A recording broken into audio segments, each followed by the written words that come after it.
గ్రంథంలో మొదటి అధ్యాయంలో 11 అధ్యాయంలో 1-3 వచనాలు గమనించినప్పుడు యోఫ్తా తృణీకరించబడ్డాడు అని రాయబడింది. యోఫ్తా తృణీకరించబడ్డాడు అనే మాట రాయబడింది. అంటే ప్రతి ఒక్కరూ కూడా దేవుల్లో ఉన్నటువంటి మనం, దేవుని దగ్గరికి వస్తున్న మన జీవితాల్లో కూడా తృణీకరించబడే సందర్భాలు అనేక రకాలుగా ఉంటాయి మన జీవితంలో. అయితే ఏ పరిస్థితుల్లో మనం తృణీకరించబడుతున్నా కూడా దేవుడు తృణీకరించబడే వారిని ఏర్పాటు చేసుకుంటాడు అని బైబిల్ మనకి చాలా స్పష్టంగా తెలియజేస్తుంది. 1 కొరింథీయులకు రాసినటువంటి పత్రిక వచ్చేటప్పుడు దేవుని బిడ్డలారా 1వ అధ్యాయానికి మనం వచ్చేస్తే 9వ వచనంలో చాలా చక్కని మాటలు బైబిల్ మనకు తెలియజేసింది. 1 కొరింథీయులకు రాసిన పత్రిక 1 కొరింథీయులకి రాసినటువంటి పత్రిక 1వ అధ్యాయము దేవుని బిడ్డలారా 29వ వచనం. మన ప్రభు అయినటువంటి యేసుక్రీస్తు 1 కొరింథీయులు 1వ అధ్యాయము 29వ వచనం, 27-29 వచ్చారు. చూడండి, దేవుడు మొట్టమొదటిగా మనం గమనించాల్సింది ఏంటంటే తృణీకరించబడిన వారు అంటే మనకంటే నువ్వు చదువుతామా పర్లేదు. అయితే ఎవరిని దేవుడు తృణీకరించబడిన వారిని ఎన్నుకుంటాడు అని మనం ఆలోచించినప్పుడు తృణీకరించబడిన వారిని దేవుడు ఎన్నుకోవాలి అంటే అందరూ నన్ను తృణీకరిస్తున్నారంటే అని ఆలోచన కలగవచ్చు.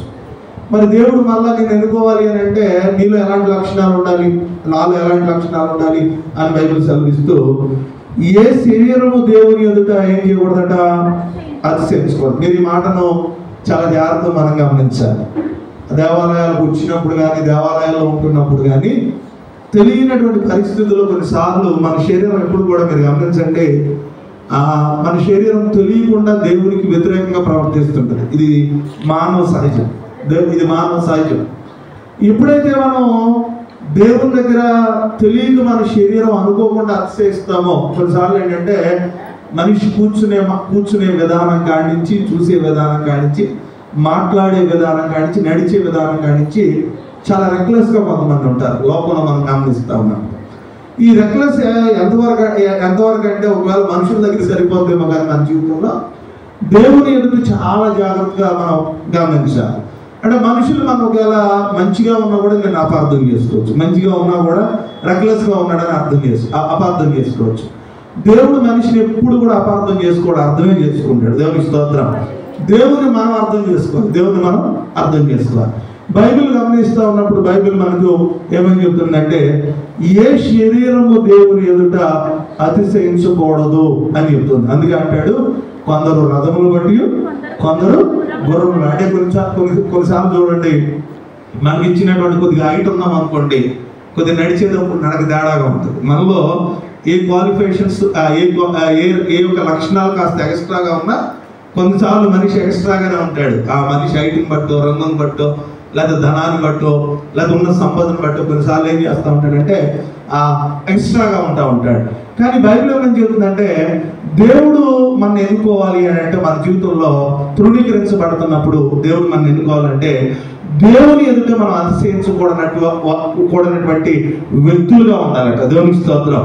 అందుకే బైబిల్ చెబుతూ ఉంటుంది ఏ వ్యక్తి దీనుడై నలిగిన హృదయం కలిగిన సన్నిధిని గడగలాడతాడు. అంటే దేవుని దగ్గర మనము భయపడటానికి లేదా దేవుని ఆరాధించడంలో దేవుని దగ్గర ఉన్నప్పుడు మనం అతిశయించేటువంటి స్థితి ఉండకూడదు. ఒకవేళ అతిశయించిన దేవుని బట్టి అతిశయించేటట్టుగా అంటే దేవుని బట్టి మనం అతిశయాన్ని పొందుకునే విధంగా మనం ఉండాలని బైబిల్ సెలవిస్తుంది.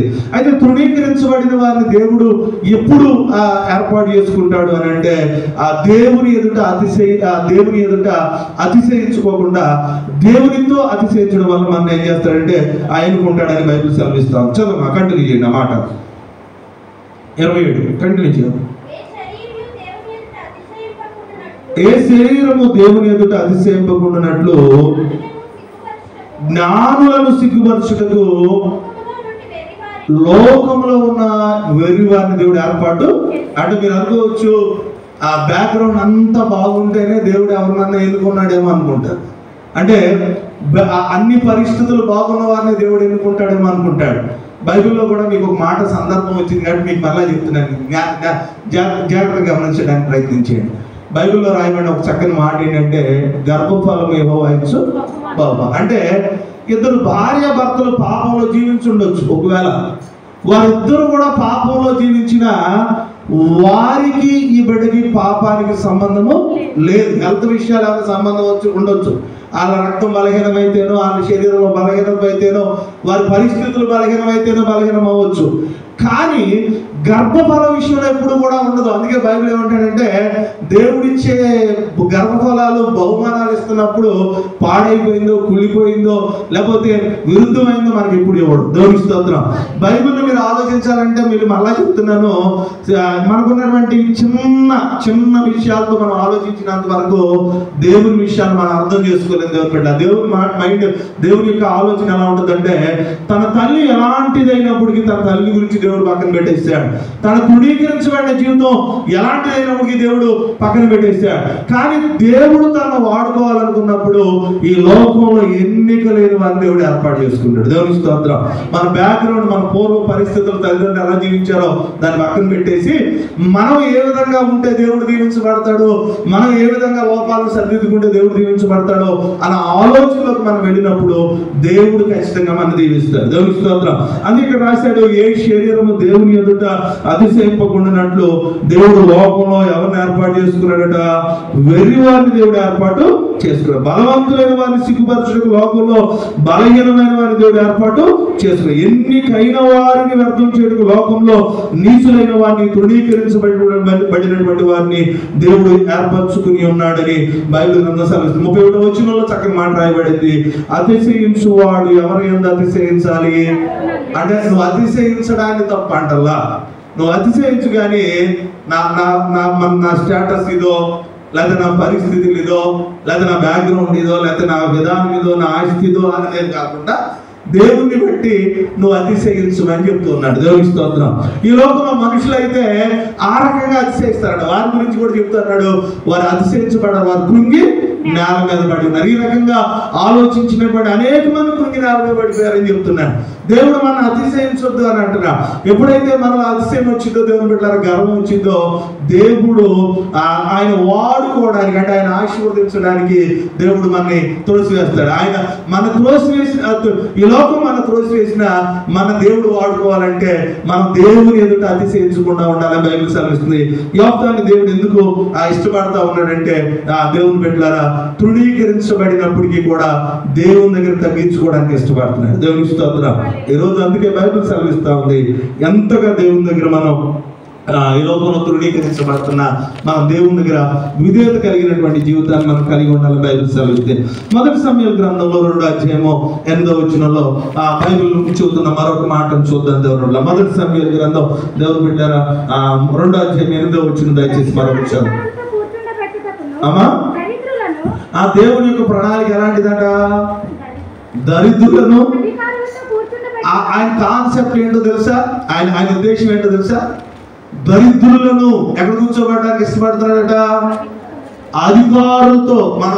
నువ్వు అనుకోవచ్చు మేము ఎంతటి వారమని అనుకోవచ్చు, కానీ దేవుని కాన్సెప్ట్ మనకు అర్థమైతే, దేవుని ఉద్దేశం మనకు అర్థమైతే దేవుని చిత్తానికి మనం లోబడడానికి ఇష్టపడతాం. దేవునికి స్తోత్రం. ఆయన అన్నాడు, దరిద్రులను అధికారులతో కూర్చోబెట్టడానికి, మహిమగల సింహాసనమును చేయుటకు వారిని, మంటిగా ఉన్న వారిని ఎత్తువాడు ఆయన. అంటే ఒకవేళ క్రైస్తవ్యంలో నేర్చుకోవాల్సింది ఏంటంటే, చాలా మందికి ఉన్న లోపం ఏంటంటే మేము ఉన్నవారం కాదు, మొదటి మాట. లేదా మా నాన్న ఉద్యోగస్తులు కాదు, ఇంకొక మాట. లేదా మా తాతలు మాకేమీ ఆస్తి ఇవ్వలేదు అనేటువంటి ఆలోచన. క్రైస్తవ జీవితంలో మీరు ఎప్పుడైనా ఆలోచించండి, నీ బ్యాక్గ్రౌండ్ ఎంత బలహీనంగా ఉన్నా దేవుడు నిన్ను బలవంతుడిగా వాడుకోవాలని ఇష్టపడుతున్నాడు. దేవునికి స్తోత్రం. నీ పరిస్థితులను మార్చాలని దేవుడు ఆశపడతా ఉన్నాడు. దేవుడు తృణీకరించబడినటువంటి స్థితి నుంచి నీ కుటుంబాన్ని లేవనెత్తాలని ఆశపడుతుంది. నేను అధికారిగానో, లేకపోతే ఉన్నతమైనటువంటి స్థితిలోనో, లేకపోతే గొప్పవారితో కూర్చోబెట్టాలని దేవుడు ఇష్టపడతా ఉన్నాడు. దేవుడు నిన్ను ఆ విధంగా హెచ్చించాలి అని అంటే బైబిల్ ఏం చెబుతుందంటే, తృణీకరించబడుతున్న నువ్వు నీ శరీరం ఆధారం చేసుకోక దేవుని బట్టి నువ్వు అతిశయించే మనసు కావాలని బైబిల్ సెలవిస్తుంది. దేవుని స్తోత్రం. అయితే క్రైస్తవ జీవితంలో మనం ఎంతగా తృణీకరించబడుతున్నా దేవుడు మన అంతగా హెచ్చించడానికి సిద్ధంగా ఉన్నాడు. దీవులను పెంటగొప్పల మీద నుంచి ఆయన ఏమంటున్నాడు, లేవనెత్తువాడు ఆయన అని చెప్తున్నాడు. యోఫ్తాని తృణీకరించబడుతున్న యోఫ్తాని దేవుడు ఎందుకు ఇష్టపడుతున్నాడు అంటే తగ్గించుకోవడానికి ఆయన ఇష్టపడుతున్నాడని బైబిల్ సెలవిస్తా ఉంది. యెషయా గ్రంథంలో ఒక చక్కని మాట రాయబడి తీయడానికి ప్రయత్నించేది దేవుని బిడ్డలారా. 41వ అధ్యాయము 14 నుంచి 15 వచనాలు మరొకరు చదవండి. యెషయా గ్రంథం దేవుని బిడ్డలారా 41వ అధ్యాయం దేవుని బిడ్డలారా 41వ అధ్యాయము 14-15 వచనాలు. అమ్మా పురుగు వంటి చూడండి, బైబిల్ చెబుతుంది యాకోబు ఎలాంటి వాడట, పురుగు వంటి యాకోబు. చదవన్నా, స్వల్ప జనం అంటే ఇశ్రాయేలీలు ఆ యొక్క ఐగుప్తు ప్రాంతానికి వెళ్ళేటప్పుడు ఎంతమంది ఉన్నారు? మొదటిగా యేసేపు ఒక్కడే వెళ్ళాడు. మీరు ఆలోచించండి. యేసేపు వెళ్ళిన తర్వాత మరలా కష్ట సమయంలో వచ్చినప్పుడు, లేకపోతే మరలా కరువు వచ్చినప్పుడు ఒక 70 మంది వెళ్ళినట్టుగా మనం గమనిస్తున్నాం.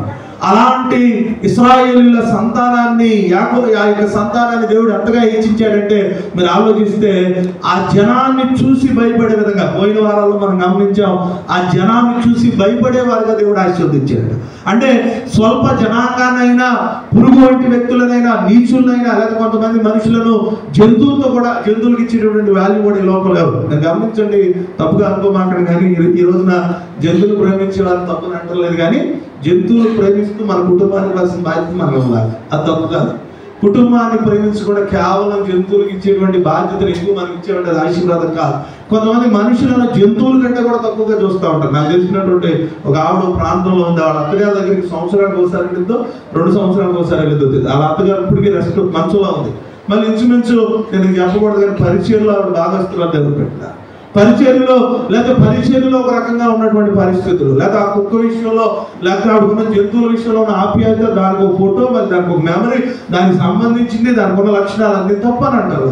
అంటే కుటుంబంలో చాలా మంది మనుషులు ఏం చేస్తారంటే, ఈ లోకంలో మనుషులు మీరు గమనించండి, ఈ చట్టాలు కూడా మనిషిని చంపేస్తే లేదు, పలానా జంతువుని చంపేస్తేనో ఆహారం తింటేనో తప్పనేటువంటి సమాజంలో మనం జీవిస్తూ ఉన్నాం. కానీ మనుషులు అన్నాడు పురుగు వంటి యాకోబు, లేదా పలానా పరిస్థితి అని రాస్తూ అంటాడు, స్వల్ప జనాంగమైనటువంటి మిమ్మల్ని దేవుడు ఏం చేస్తున్న ఏర్పాటు.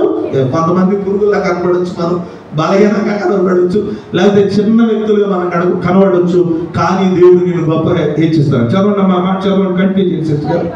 భయపడకుడి, నేను నీకు సహాయం చేయుదును అని. చూడండి, మీరు మీ పరిస్థితులు బట్టో, మీ విధానాలు బట్టో మీరు బలహీనలని మీరు అనుకోవద్దు. మీకు నేను ఏం చేస్తాను, సహాయము చేస్తాను అనేటువంటి మాట బైబిల్ గ్రంథం చాలా స్పష్టంగా మనకు తెలియజేస్తుంది. దేవుని బిడ్డలారా, నీకు నేను సహాయము చేయొచ్చు. నా కంటిన్యూ చేసి ఆ నీ విమోచకుడు అంటే నేను విమోచించే దేవుడు ఎవరు అంటున్నారు? ఇశ్రాయేలీయుల పరిశుద్ధ దేవుడు. చూడండి, నా చదవండి. కక్కులు పెట్టబడి పదును గల కొత్తదైన నురిపిడి మారుగా నేను నిన్ను చూడండి, దేవుడు నిన్ను నియమించినప్పుడు, దేవుడు నిన్ను ఆశీర్వదించాలనుకున్నప్పుడు ఎవరు తృణీకరించినా నువ్వు దీవించబడతావు. దేవునికి స్తోత్రం. ఈ లోపల అర్థం కాని వాళ్ళు ఏమంటారంటే, ఎవరి వల్ల నా జీవితం ఎదగలేకపోయిందంటారు. ఒకవేళ వారు ఎదగకపోవడానికి కారణం కావచ్చేమో, కానీ నువ్వు దేవుని అర్థం చేసుకోగలిగితే, దేవుని మీద ఆధారపడగలిగితే, నీ ఎదుగుదలకు ఆయన నీకు సహాయం చేస్తుండగా నీకు ఎవరు ఆటంకము కాదు. అందుకే మనము పురుగు వంటి వారు అయినప్పటికీ కూడా, లేకపోతే స్వల్ప జనాంగం అయినప్పటికీ కూడా, లోకంలో మన అందరూ కూడా తృణీకరిస్తున్నప్పుడు కూడా, పనికిరాడమనో, చదవలేవనో, వివాహం కాదనో, సంపాదించలేవనో, డబ్బులు రాలేదనో, దీవించబడలేదనో, గర్భఫలం కలగలేదనో నేను తృణీకరిస్తున్నా కూడా దేవుడు నిన్నేం చేస్తాడంటే ఎన్నుకుంటాను నాయకుడుగా, లేదా ఆశీర్వదిస్తాను అనే మాట చెప్తున్నాడు. యోఫ్తా జీవితం వేసిగా ఉంది. తన కొంత కుటుంబం నుంచి వ్యతిరేకత కలిగినప్పుడు కూడా దేవుడు యోఫ్తాని ఎన్నుకోవడానికి ఇష్టపడుతున్నాడు. దేవుని స్తోత్రం. నీ సొంత జనాంగం నుంచో, నీ కుటుంబం నుంచో, నీ పరిస్థితుల నుంచో నీకు వ్యతిరేకత వచ్చినప్పుడు కూడా దేవుడు మనల్ని హెచ్చిస్తానని చెప్తున్నాడు. అక్కడ రాస్తూ నీవు పర్వతములను నూర్చుదు, వాటిని పొడి చేదువు, కొండలను పొట్టువలే చేయాలి. అంటే పురుగు వంటి వ్యక్తివే కానీ నువ్వు మంచి స్థితిలో, అనేకమైన పొడి చేయగల కొండలను సైతం పెగిలించగలిగినటువంటి స్థితిలో దేవుడు నిన్ను ఏర్పాటు చేసుకుంటానని చెప్తున్నాడు. దేవుని స్తోత్రం. యోఫ్తా జీవితం నుంచి మనం నేర్చుకోవాల్సిన పాఠం ఏంటంటే, తృణీకరించబడుతున్నా. భర్త చేతో, భార్య చేతో, అన్నదమ్ముల చేతో, కుటుంబం చేతో, తెలిసిన వారి చేతో, ఎరిగిన వారి చేత నువ్వు తృణీకరించబడుతున్నా, నిన్ను దేవుడు ఏర్పాటు చేసుకోవాలనుకుంటే ఖచ్చితంగా నేను దేవుడు దీవిస్తాడు. దేవుడికి స్తోత్రం. తృణీకరించబడుతున్న నేను నాలో ఉండాల్సిన లక్షణం ఏంటంటే అతిశయించకూడదు. శరీరంగా మనము అతిశయించకూడదు. మన బ్యాక్గ్రౌండ్ చూసో లేదా మన శరీర పరిస్థితులు చూసో ఏముందిలే, నేను బతకలేనా, లేదా నేను చదవలేదా, నేను సంపాదించలేనా, నా వల్ల కదా, ఓపిక లేదా, అలాంటి మాట. దేవుడు కొరకు ఉంటే నేను ముందుకు వెళ్ళగలను. దేవుడికి స్తోత్రం. దేవుడి చిత్తం ఉంటే నేను సంపాదించగలను. దేవుడే నాకు సహాయం చేస్తే నేను ఆశీర్వదించబడగలను. దేవుడే నన్ను బలపరిస్తే నేను ముందుకు వెళ్ళగలను అనేటువంటి మాటలతో మనం ముందుకు వెళ్ళాలని బైబిల్ ఉందాం చాలా స్పష్టంగా మనకి తెలియజేస్తుంది. యోఫ్తాలో మొదటి లక్షణం ఏంటంటే తృణీకరించబడిన వాడు తలకు మూలరాయి అవుతాడని బైబిల్ సెలవిస్తుంది. దేవుడికి స్తోత్రం. ఎన్నిక లేనటువంటి వ్యక్తులు దేవుడు ఏం చేస్తాడు? ఏర్పాటు చేస్తాడు. దావీదు ఎన్నిక లేని వాడిగా తృణీకరించబడిన వ్యక్తిగా ఉన్నాడు, ఆఖరి వ్యక్తిగా ఉన్నాడు. దేవుడు ఆ వ్యక్తిని రాజుగా ఏర్పాటు చేశాడు. కుటుంబం అంతా తృణీకరించబడిన యేసేపుని దేవుడు తీసుకెళ్లి 2వ అధికారి ఏర్పాటు చేశాడు. ఎన్నిక లేనటువంటి కుటుంబాల్లో వ్యక్తుల మధ్యలో నువ్వు జీవిస్తున్నప్పటికీ కూడా దేవుడు ఎన్నికైన వ్యక్తిగా ఏర్పాటు చేయాలి. మనందరినీ క్యాపబుల్, సమర్థవంతులు అని మనందరినీ చెప్పొచ్చు. మన గురించి అందరూ చెప్పొచ్చేమో కానీ మనల్ని అందరూ సమర్థవంతులు అని చెప్పి మనం ఆశీర్వదించబడం. దేవునికి స్తోత్రం. మన సమర్థవంతులు అని చెప్పాల్సింది ఎవరంటే దేవుడు మాత్రమే. దేవునికి స్తోత్రం. మీరు గమనించండి, దావీదులో ఉన్నటువంటి లక్షణాలు చూస్తే సీతారా వాయించగలడు, చమత్కారంగా మాట్లాడగలడు, యుద్ధ నేర్పరి, మాట నేర్పరి అన్ని చెప్తూ వస్తూ ఉంటాడు. కానీ ఇన్ని తలాంతులు ఉన్న ఆయనకున్న ఇంకొక అన్నిటికంటే ప్లస్ ఏంటో తెలుసా? యెహోవా అతనికి తోడుగా ఉన్నాడు. అంటే నీ జీవితంలో అన్ని ప్లస్లు ఉన్నా అంత ఈ లోకంలో ఉన్న ప్లస్లన్నీ మంచియే, ఆ ప్లస్ ఇంకో ప్లస్ కావాలి. దేవునికి స్తోత్రం. అది దేవుడు ఆ ప్లస్ మనం కనుక ఆ ప్లస్ కనుక మనం చేర్చుకోగలిగితే నీ జీవితం అంతా ప్లస్. దేవునికి స్తోత్రం. ఆ ప్లస్ లేకపోతే మన జీవితంలో ఎన్ని ప్లస్లు ఉన్నా కూడా మన జీవితం అంతా మైనస్ అయిపోతుంది. బైబిల్ మనకి చక్కగా చదవగలుగుతాం, లేకపోతే అన్ని ఆలోచనలు ఉంటాయి, పరిస్థితులు ఉంటాయి, కానీ మనం ఒక్కొక్కసారి బలహీనమైపోతాం. కారణం ఏంటంటే యెహోవా అతనికి ఏమై ఉండాలి? తోడుగా. మన కుటుంబాలకు మనకి దేవుడు తోడుగా ఉండాలి. యోఫ్తా జీవితంలో ఎంతో తృణీకరించబడిన పరిస్థితి, వేశ్య తన తల్లి ఎంతమంది అవమానించారనుకుంటారు ఆలోచించండి. సొంత కుటుంబం వ్యతిరేకించబడింది. ఆ ఇద్దరు తండ్రి ఒక్కడు, యోఫ్తాకి తల్లులు ఇద్దరు, అంటే తన తల్లి ఒకటి ఇంకొక తల్లి, తన తండ్రికి ఇద్దరు భార్యలు దేవుడు. అయినా యోఫ్తాని దేవుడు ఆశీర్వదించాడు. సొంత కుటుంబం నుంచి పరిస్థితులు వ్యతిరేకించిన దేవుడు జ్ఞాపకం చేసుకున్నట్టుగా మనం చూడగలుగుతున్నాం. రెండో ప్రాముఖ్యమైన విషయాన్ని బైబిల్ వచ్చి చూద్దాం, తీయడానికి ప్రయత్నించే. న్యాయాధిపతుల గ్రంథంలో 9-10 వచనాలు గమనించినప్పుడు ఎక్కడ మాట్లాడుతున్న మాట ఏంటంటే, యుద్ధంలో దేవుడు నా శత్రువులపై విజయం దయచేస్తాడని న్యాయాధిపతుల గ్రంథం 11వ అధ్యాయము 9-10 వచనాల్లో ఆ యోఫ్తా విశ్వాసాన్ని చూపిస్తాడు. దేవుని స్తోత్రం. హెబ్రీయులకు రాసిన పత్రికలో విశ్వాస వీరుల జాబితా అనేక మందిలో కొంతమంది పేర్లు చేర్చబడి ఆ జాబితాలో యోఫ్తా పేరు ఉన్నది. దేవుని స్తోత్రం. హెబ్రీయులకు రాసిన పత్రిక చూడండి, దేవుని బిడ్డలారా, 11వ అధ్యాయము దేవుని బిడ్డలారా 33వ వచనంలో మీరు ఆ మాటను చూడగలరు. తన విశ్వాసము ద్వారా రాజ్యమును జయించిరి, నీతి కార్యములు జరిగించిరి, వాగ్దానములను పొందిరి, సింహముల నోళ్లు మూయించిరి, అగ్నిబలమును చల్లార్చిరి, బలహీనముగా ఉండి బలహీనపరచబడిరి. 33 నమ్మను చదివేది, దాంట్లో పేర్లు ఉంటాయి కదా, గిద్యోను అవన్నీ ఉంటాయి కదా పేర్లు. అమ్మా గిద్యోను, బారాకు. చూడండి, విశ్వాసుల జాబితాలో ఉన్న వారిలో ఈ యోఫ్తా పేరు చేర్చబడింది. దేవునికి స్తోత్రం. ఇప్పుడు న్యాయాధిపతుల గ్రంథానికి వచ్చారు, తీయడానికి ప్రయత్నించాడు. 11వ అధ్యాయము 9వ వచనంలో మాట్లాడుతూ ఆయన అంటాడు, విశ్వాసంతో ఏం మాట్లాడుతున్నారు చూద్దాం. అందుకు యోఫ్తా, అమోనీయులతో యుద్ధం చేయటకు మీరు నన్ను గిలాదు తిరిగి తీసుకొని పోయిన మీదట యెహోవా వారిని నా చేతికి అప్పగించిన ఎడల. దేవునికి స్తోత్రం. ఎవరు అప్పగించాలట? యెహోవా నా చేతికి వారిని అప్పగించాలి. అంటే క్రైస్తవ జీవితంలో మీరు గమనించండి, క్రైస్తవ జీవితంలో మీరు గమనించండి దేవుని బిడ్డలారా, దేవుడు మనకి అప్పగించుకోకుండా మనం ఏ పని చేయలేము. దేవునికి స్తోత్రం. అంటే నీ జీవితంలో దేవుడు కార్యము చేయాలి అంటే నీలో ఏమి ఉండాలి? విశ్వాసం ఉండాలి. అక్కడ యోబుతో మాట్లాడుతూ ఉన్నాడు, చక్కగా ఏమని మాట్లాడుతున్నాడు? యెహోవా ఒకవేళ వారిని అప్పగిస్తాడు, అప్పగించేది దేవుడు మాత్రమే నాకు అప్పగించగలడని చెప్తున్నాడు. అందుకే బైబిల్లో తెలియజేసే మాట ఏంటంటే అదని అవిశ్వాసము లేకుండా దేవునికి ఇష్టడే ఉంటా. అసలు మీరు విశ్వాసం లేకుండా ఏమీ కూడా సంపాదించలేరంటాడు. విశ్వాసం లేకుండా ఏమీ సంపాదించలేరంట. నేను అందుకే చాలా సార్లు మీతో నేను మాట్లాడేది ఏంటంటే, క్రైస్తవులు విశ్వాసులుగా ఉన్నటువంటి వ్యక్తులు మీకు చాలా స్పష్టంగా అర్థమయ్యేది మాట ఏంటంటే, దేవుని మీద నమ్మకం ఉంటే దేవుని మీద నమ్మకం ఉంచాలి. దేవుని స్తోత్రం. దీన్ని ఏలియా చాలా స్పష్టంగా మాట్లాడేమన్నాడు? బయలు మీద నమ్మకం ఉంటే బయలు మీరేం చేయండి? నమ్మండి అంటే క్రైస్తవులైనటువంటి వ్యక్తులు స్పష్టంగా మీతో మాట్లాడతారు. మళ్ళీ మీకు చెబుతున్నాను స్పష్టంగా ఈ విషయంలో ఎటువంటి డౌట్ లేదు. మీరు దేవుని మీద నమ్మకం కలిగినప్పుడు ఈ లోక విశ్వాసాలు ఆచారాల మీద మీరు నమ్మకం కలిగి ఉండకూడదు. దేవుని స్తోత్రం. మీరు ఎంత ప్రార్థనా పరులైనా కావచ్చు, నేను మళ్ళా చెప్తున్నాను, తప్పు అనుకోమాకండి. మీకు ఎంత దేవుని సేవకులైనటువంటి మాలాంటి వ్యక్తులైనా కావచ్చు, వారి కార్యక్రమాల్లో దేవునికి విరుద్ధకరమైన ఏమి చేసినా కూడా దేవుని మీద నమ్మకం లేకపోతే దేవుడు వారికి కార్యాలు చేయడు. దేవుని స్తోత్రం. మీకు దేవుడు కార్యాలు చేయాలంటే మీరు లోక సంబంధమైన ఆచారాల మీద ఎక్కువ నమ్మకం కలిగి ఉండకూడదు. కేవలం దేవుని మీద మాత్రమే కలిగి ఉండాలి, నమ్మకం కలిగి ఉండాలి. నమ్ముట నీ వల్ల అయితే సమస్తము సాధ్యం. అంటే యుద్ధంలో విజయం కావాలన్నా, మీ పిల్లలకు వివాహాలు కావాలన్నా, లేదా నువ్వు ఉద్యోగాన్ని సంపాదించాలన్నా, నీ జీవితంలో ప్రమోషన్ కావచ్చు, ట్రాన్స్ఫర్ కావచ్చు, పిల్లలు కలిగి ఉండొచ్చు, ఏదైనా కలిగి ఉండొచ్చు. నా జీవితంలో కొన్ని సాక్ష్యాలు నేను చెప్పలేనటువంటి పరిస్థితి, కానీ మెడిసిన్స్ వాడిన సందర్భాల్లో గర్భఫలం లేని వాళ్ళు ఉన్నారు దేవుని బిడ్డ. లేకపోతే ఉద్యోగాలు డబ్బులు కట్టి సంపాదించలేనటువంటి వారు కొంతమంది ఉన్నారు. కానీ దేవుడు ఉచితంగా ఇచ్చినప్పుడు ఈ మెడిసిన్స్ తో పనిలేదు, ఈ డబ్బులతో పనిలేదు, ఈ ఆశీర్వాదంతో పనిలేదు, ఏ దాంతో పనిలేదు. ఎందుకంటే మనం మనుషుల మీద ఆధారపడాలి. ఎవరి మీద ఆధారపడ్డాం?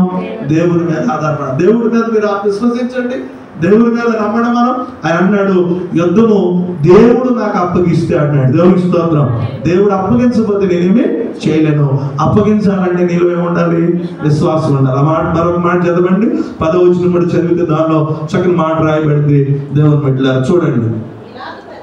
ఆ గిలాదు పెద్దలు నిశ్చయముగా మేము నీ మాట చొప్పున చేయుదుము.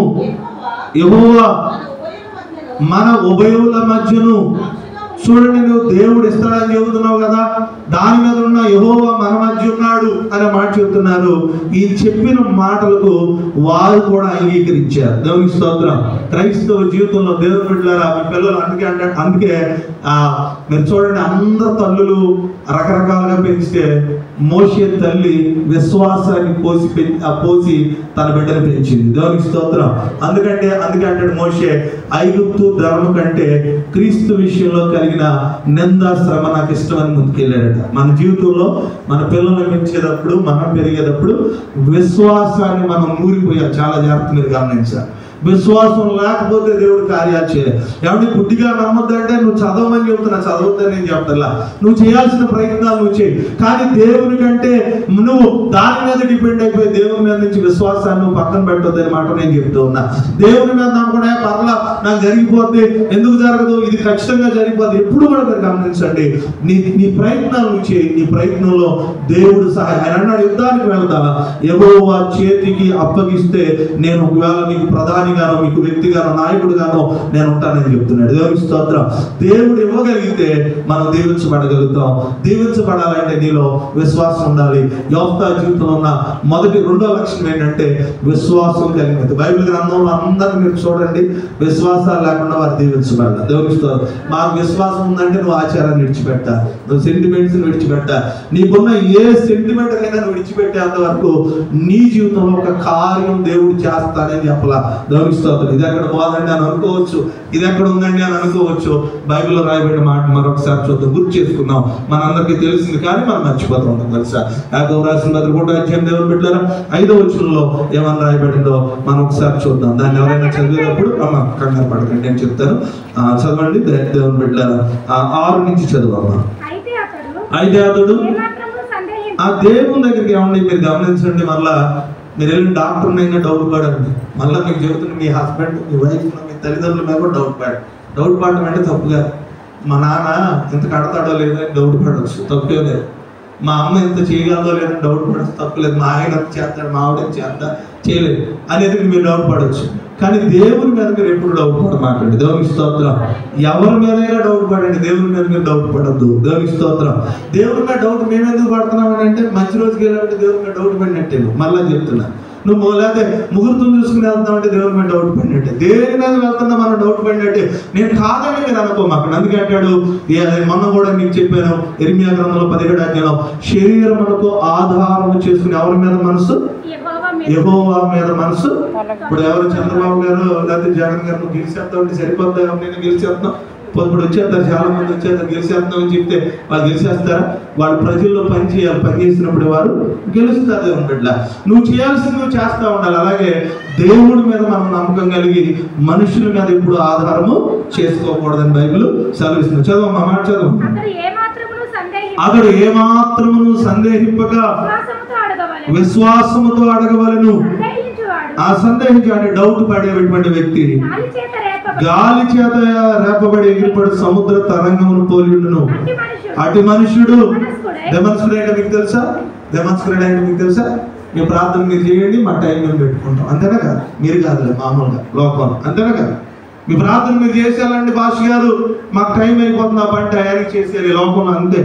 దేవుడు కావాలి, ఆచారం కావాలి. ఈ లోకంలో మరి ఆచారాలతో కలిగిన వాడు ఎవరన్నా దీవించబడిన వాళ్ళు ఉంటే ఒకరు చూపించింది నాకు, సైతంగా చెప్తున్నా. అంటే మేము అన్నానని కాదు, వేరే విధంగా. లేదా ఆచార పరిస్థితుల్లో ముందుకు వెళ్ళినటువంటి వారు ఆలోచించండి. దేవుని బిడ్డలారు, ఈ లోకంలో మీరు చాలా జాగ్రత్తగా ఆలోచించారు. దిమనస్కత్వం, రెండు తలంపులు దేవుని మీద కరెక్ట్ కాదన్నాడు. దేవుని మీద ఆధారపడితే దేవుని మీద ఆధారపడు, ఆచారం మీద ఆచారపడితే ఆచారం మీద, దేని మీద ఆధారపడితే ఆధారపడు, కానీ రెండింటితో కలిసి నువ్వు జీవించొద్దు అని చెప్తున్నాడు. దేవుని స్తోత్రం. విశ్వాసం అంటే దేవుడు ఇస్తాడంటే దేవుడు ఖచ్చితంగా నీకు ఇస్తాడు. ఇవ్వకపోయినా పర్లా. ఆయన షడ్రక్ మెషిక్ అబ్దుల్ అంటాడు, ఇవ్వకపోయినా మాకు పర్వాలేదు. దేవునికి స్తోత్రం. మేము ఇవ్వకపోయినా పర్లా, ఆయన చెప్తే మాకు వేరొక దేవుడు లేడు. మన జీవితంలో దేవుని మీద మాత్రమే నేను నమ్మకం ఉంటాను. చదువు అక్కడిని పూర్తి చేయండి ఆ మాట. తన సమస్త మార్గములందు అస్థిరుడు కనుక ప్రభు వలన. కాబట్టి చూడండి, ఈ రెండు రకాల జీవితాన్ని జీవించే వారికి ప్రభు వలన ఏమీ దొరకదని, ప్రభు వలన దొరుకునని తలంచుకొన. అంటే దేవుని దగ్గరికి వచ్చి నేను అది చేశాను, మళ్ళీ ఇది కూడా చేశాను కదా అని అనుకుని దేవుని దగ్గరికి వస్తే ఈ రెండింటి వల్ల నీకు ప్రతిఫలం రాదని చెప్తున్నాడు. దేవునికి స్తోత్రం. అందుకే మనం ఏం చేయాలంటే రెండింటి వల్ల ప్రతిఫలము పొందడానికి ఏం చేయకూడదు, ప్రయత్నము చేయకూడదు. నీకు ఒక మాట చెప్పమంటారా? నేను తప్పు మైండ్ సౌండ్ బాగా బయటకు వెళ్ళిపోతాను, నాకు డౌట్. నేను ఎక్కడో ఒక చోటుకి వెళ్తే ఒక సిస్టర్ పూజ చేశానండి 2 అని చెప్పి ఊరిని అక్కడి నుంచి చూసా. మొత్తం 500-1000 రూపాయలు ఖర్చు అయిపోతుంటాను. ఏమంటే నీకు దేవుణ్ణి అడగడానికి ఇంత ఖర్చు అయ్యింది, నీ విశ్వాసం తగ్గితే చాలు. దేవునికి స్తోత్రం. ఏమంటే అంత పెట్టేసి దేవునికి అన్ని చేసేసి దేవుని అడగాల్సిన అవసరం లేదు. కేవలం నువ్వు నమ్మకంతో నా దేవుడు కార్యం చేస్తాడంటే పెట్టుబడి పెట్టకుండా నువ్వు దేవుని దగ్గర ప్రార్థన చేసి అడిగితే, దేవుని విశ్వసించి అడిగితే దేవుడు ఏం చేస్తాడు? కార్యము చేస్తాడు. నువ్వు పట్టాల్సిన పెట్టుబడి ఏంటి? విశ్వాసం. దేవుని నమ్మడు, దేవుని మీద ఆధారపడ్డం. ఎన్ని పరిస్థితులు ఉన్నా, ఎంత పోటీ ఉన్నా, ఎన్ని ఇబ్బందులు ఉన్నా, ఎన్ని ఆటంకాలు ఉన్నా, ఎన్ని సమస్యలు ఉన్నా దేవుడు నా కుటుంబాన్ని పోషిస్తాడు. దేవునికి స్తోత్రం. నా బిడ్డను పోషిస్తాడు, నన్ను పోషిస్తాడు.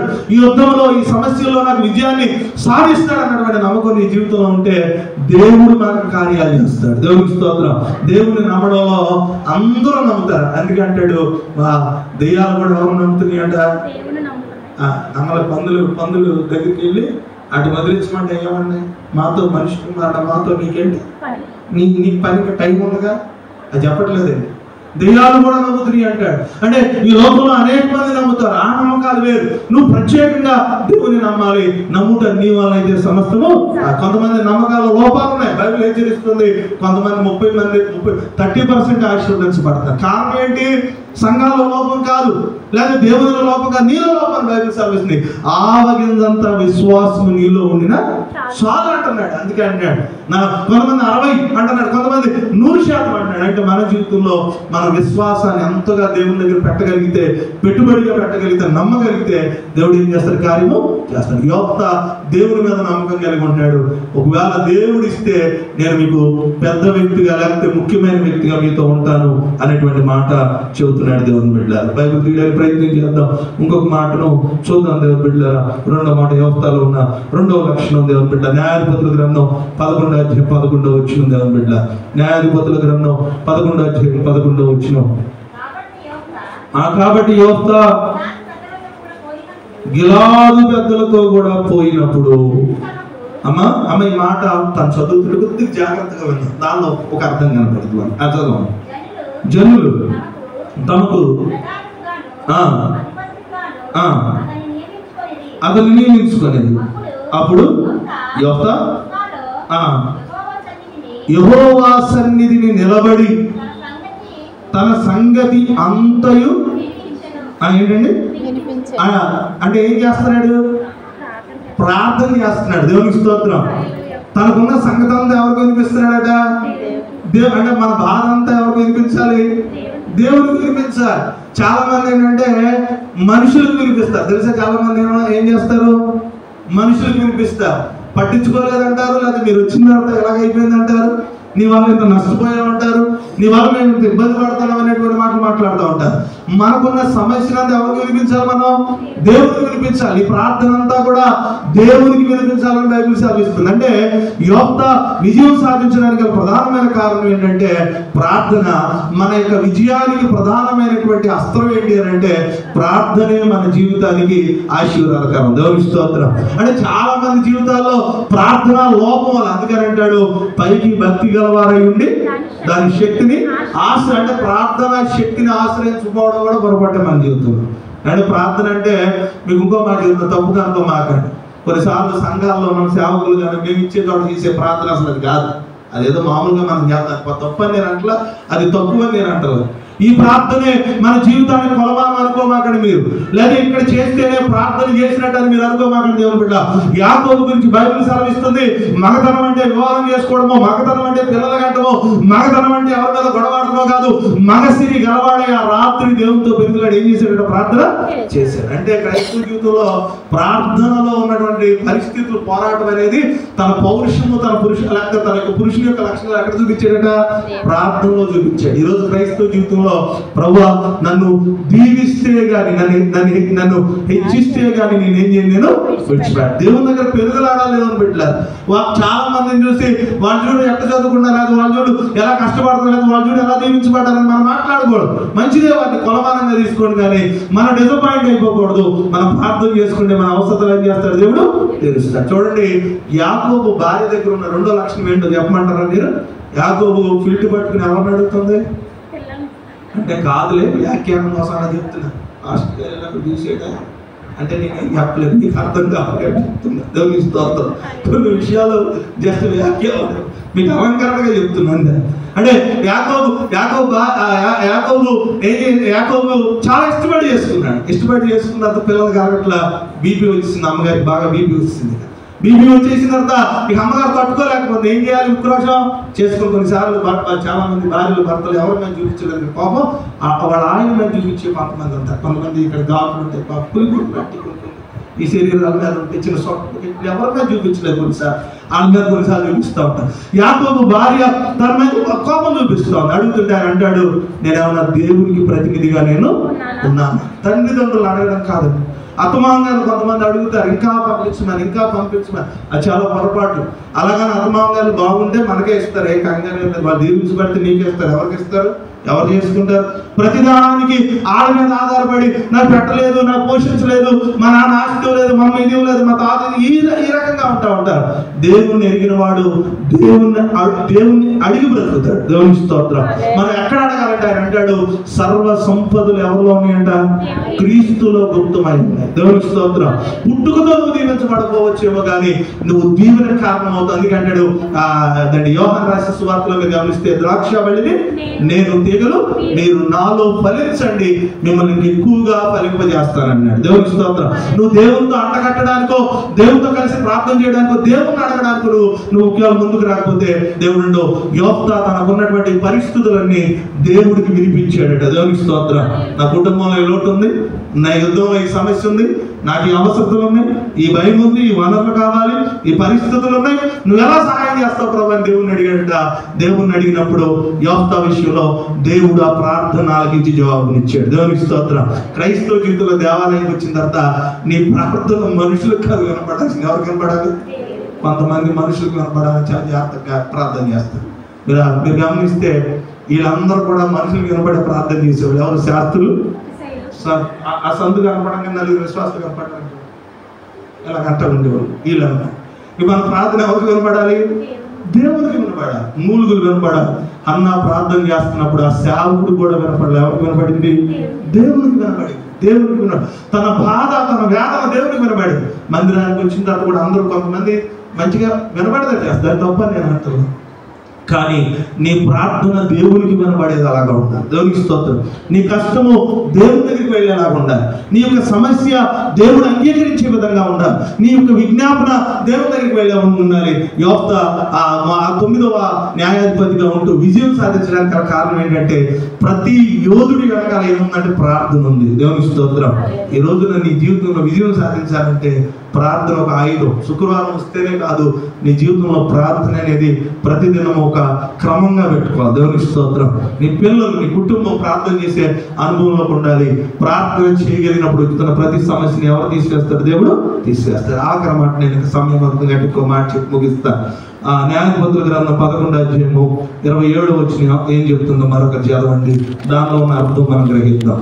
న్యాయాధిపతుల గ్రంథం 11వ అధ్యాయము 27వ వచనం దేవుని బిడ్డ. అమ్మా, ఇట్లుండగా నేను నీ ఎడల తప్పు చేయలేదు కానీ నా మీదకి యుద్ధముకు వచ్చుట వలన. చూడండి, యోఫ్తా మాట్లాడుతూ చాలా చక్కగా మాట్లాడుతున్నాడు.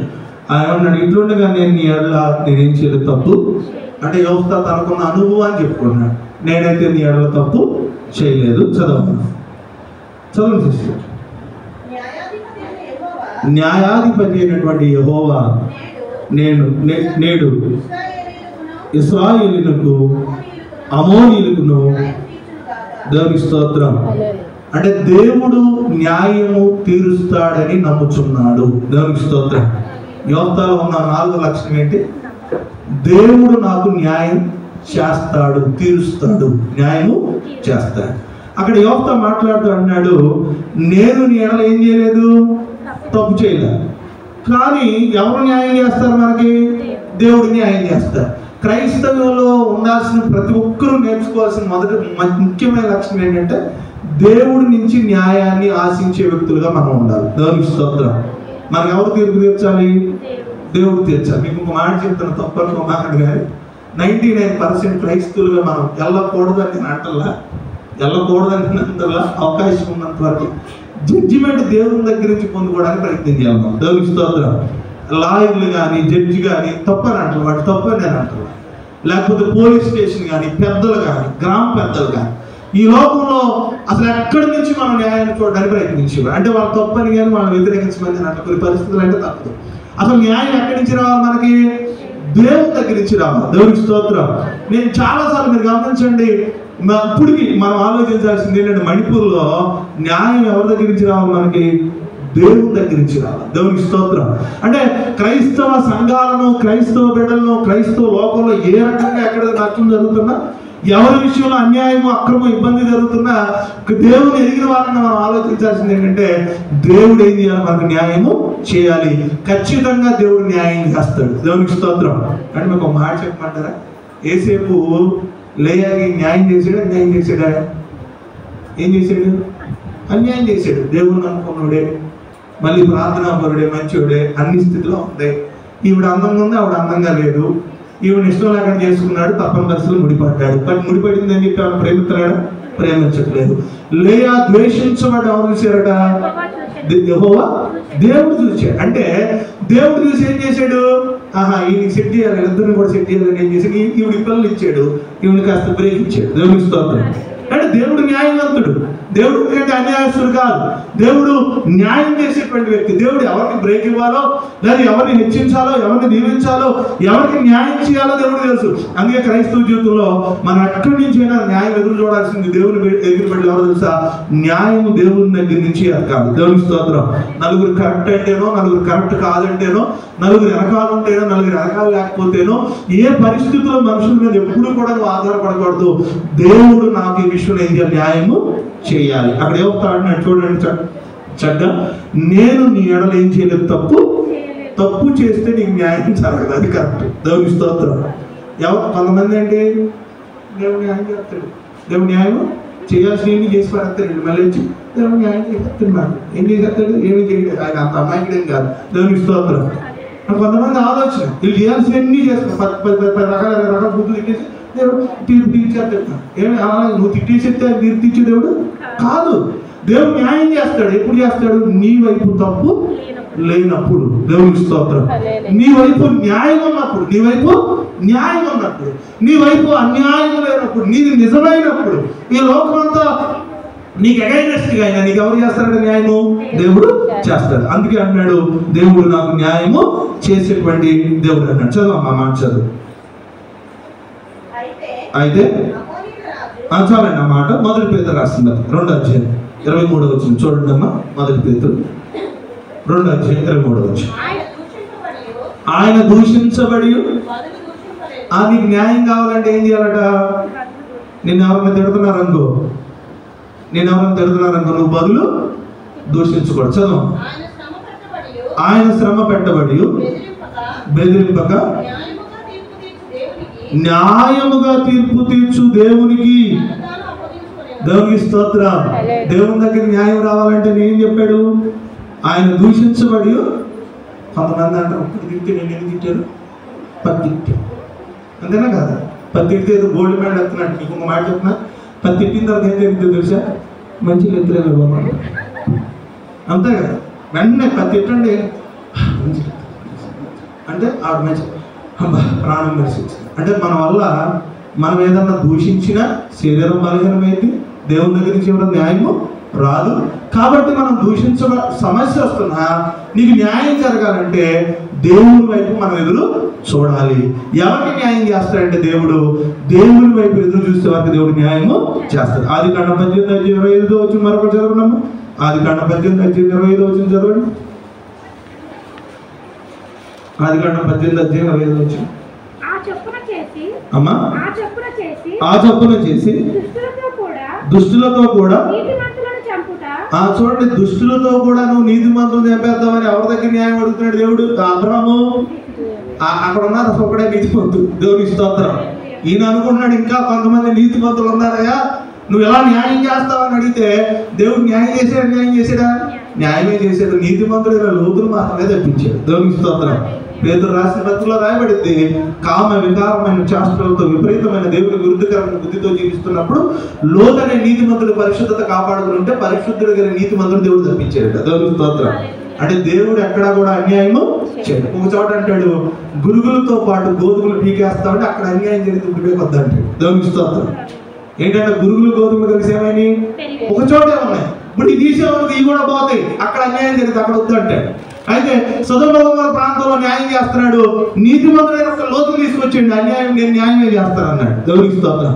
దేవుడు ఎక్కడా కూడా అన్యాయం చేసే దేవుడు.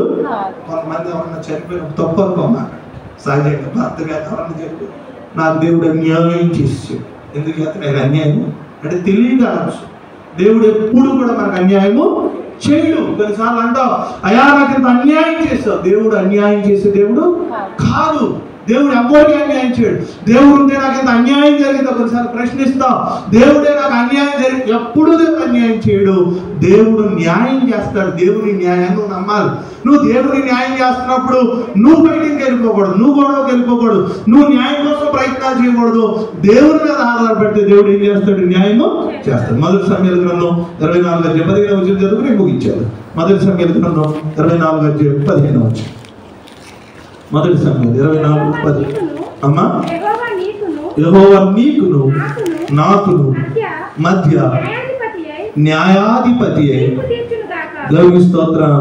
అంటే ఎవరు తీర్చాలి? మనకి దేవుడు తీర్పు తీర్చాలి. దేవుడు న్యాయం చేస్తాడు. ప్రార్థన చేస్తే ప్రభువా నాకు న్యాయం చేయమంటే చేస్తాడు. దేవుని స్తోత్రం. నువ్వు పరిశుద్ధంగా ఉన్నాడు, ఏసే పరిశుద్ధంగా ఉండి నాకు న్యాయం చేయవా ప్రభు అంటే అందరూ అన్యాయం చేసిన దేవుడు ఏం చేశాడు? రెండో అధికారికి ఇచ్చాడు. దేవునికి స్తోత్రం. రెండో అధికారికి దేవుడు ఏర్పాటు చేశాడు, న్యాయం చేశాడు. షడ్రక్ మెషకు అబేద్నెగోలు న్యాయంగా ఉన్నారు. దేవుడు ఏం చేశాడు? న్యాయము చేశాడు. అన్యాయంగా తీసుకెళ్ళి అగ్నిగుండంలో వారేద్దాం అనుకున్నారు. దేవుడు తీసుకెళ్ళి ఏం చేశాడు? న్యాయము చేసి మూడో అధికారికి దేవుడు ఏర్పాటు చేశాడు. దేవుని బిడ్డ, సౌలు దావీదు మీద విషము చూపు కలిగి ఉన్నప్పుడు దావీదు న్యాయంగానే జీవించాడు. దావీదుకు దేవుడు న్యాయం చేసి దావీదు సింహాసనాన్ని స్థిరపరిచాడు. దేవుని స్తోత్రం.